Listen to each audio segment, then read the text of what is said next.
guys. Today we're going to talk about John Marshall, a man who was born in 1755 in Virginia, an American Revolutionary War veteran, and more importantly, the molder of the Supreme Court.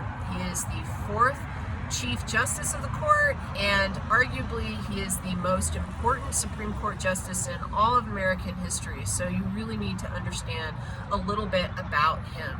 In fact, if you go to the Supreme Court today and you look around on the walls, you're going to see some of his words just etched there in the marble like he's Moses or something. So he is super important.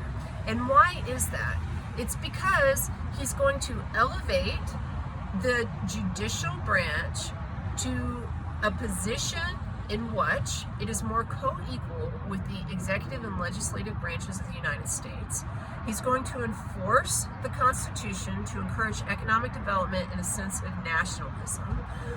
He's going to hugely shape how the court is run, and in part because he is on the bench from 1801 to 1835, so that gives him a lot of time to kind of influence the culture. Also, it's worthy of note that during that period, he is going to oversee the era of good feelings in which there are only Democratic Republicans, supposedly, one political party, but John Marshall is a Federalist at heart.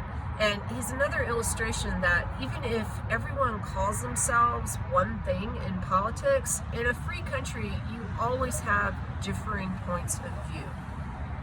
So some Marshall cases that you need to be familiar with are just landmark cases that do really, really, really important things. The first we've talked about before when we were in a traditional classroom, but that is Marbury versus Madison. This happens early on in Marshall's career on the bench, and it essentially creates something called judicial review.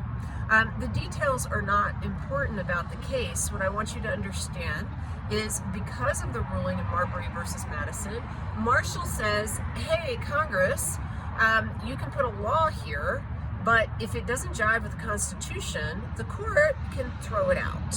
Okay? So that is essentially what judicial review is. The court reviewing a law and seeing if it jives with the Constitution. If it doesn't, it's got to go. Another case that matters is Dartmouth v. Woodward. This dealt with a private college, but again, the details don't matter as much as the questions at hand. And essentially what this is all about is whether or not a state can void a charter or a contract. And John Marshall says no. Contracts are almost sacrosanct. They are really, really, really hard to break in the United States. And why does that matter? That contracts, he decides, are protected by the Constitution. Well, this provides a sense of stability on which you can build a capitalist economy. The sense of stability that if you enter into a contract, the terms of those contracts are going to be honored. So that's extremely important if you think about it.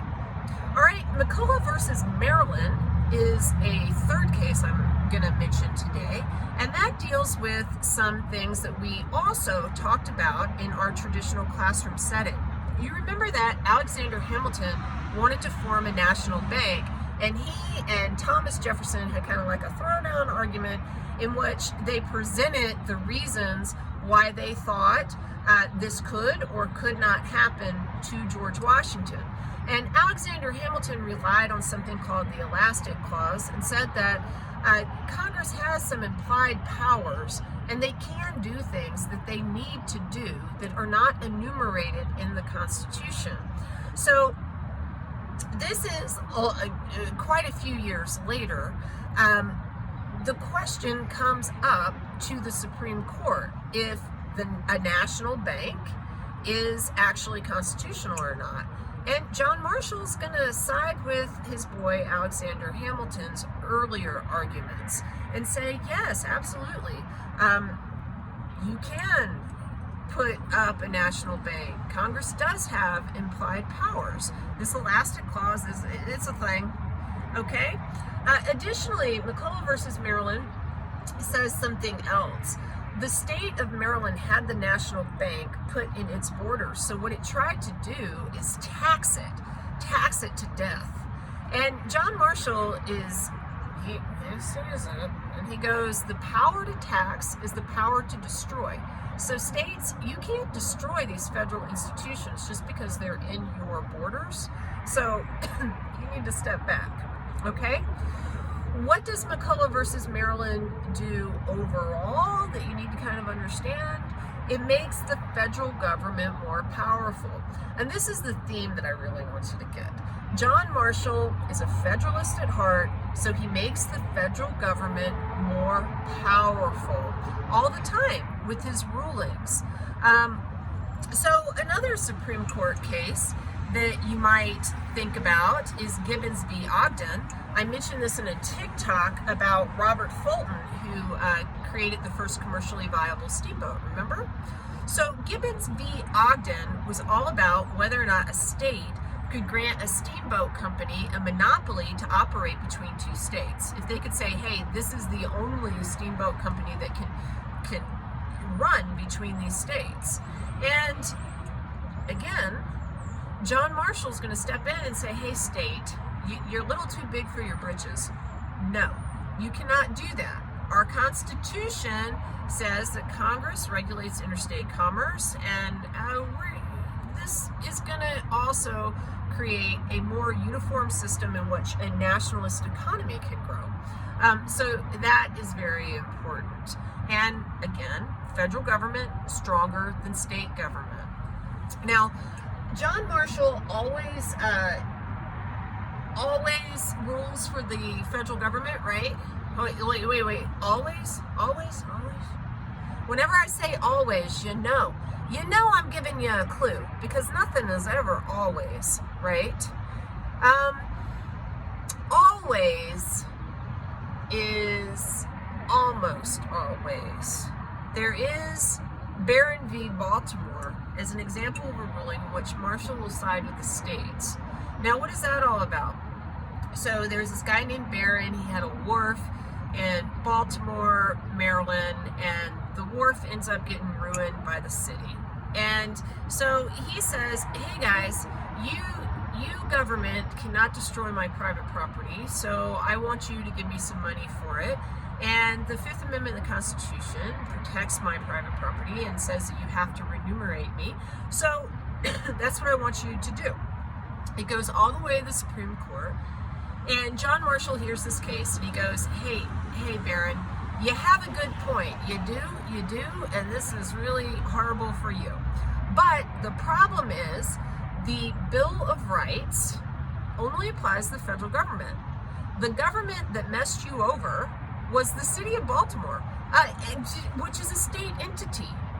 Now, the Bill of Rights only applies to the federal government? Yeah. State governments could do things that the federal government could not. And it would actually take a civil war for some of these amendments to apply to state governments as well as the federal government. And if you guys want to go into the law, you'll find that not all of the amendments have been incorporated into the states yet, which means that not all of them necessarily trump the state power yet. It's very, very strange, and a lot of Americans don't understand this. But this is the exception to the rule that John Marshall always makes federal government more powerful than state government. In this particular case, he sides with the states. There are a couple of other John Marshall cases that deal with the Cherokee Indians that I discuss in a much shorter TikTok. You can go and check on over, and hopefully this was not too terribly long. I'll see you next time.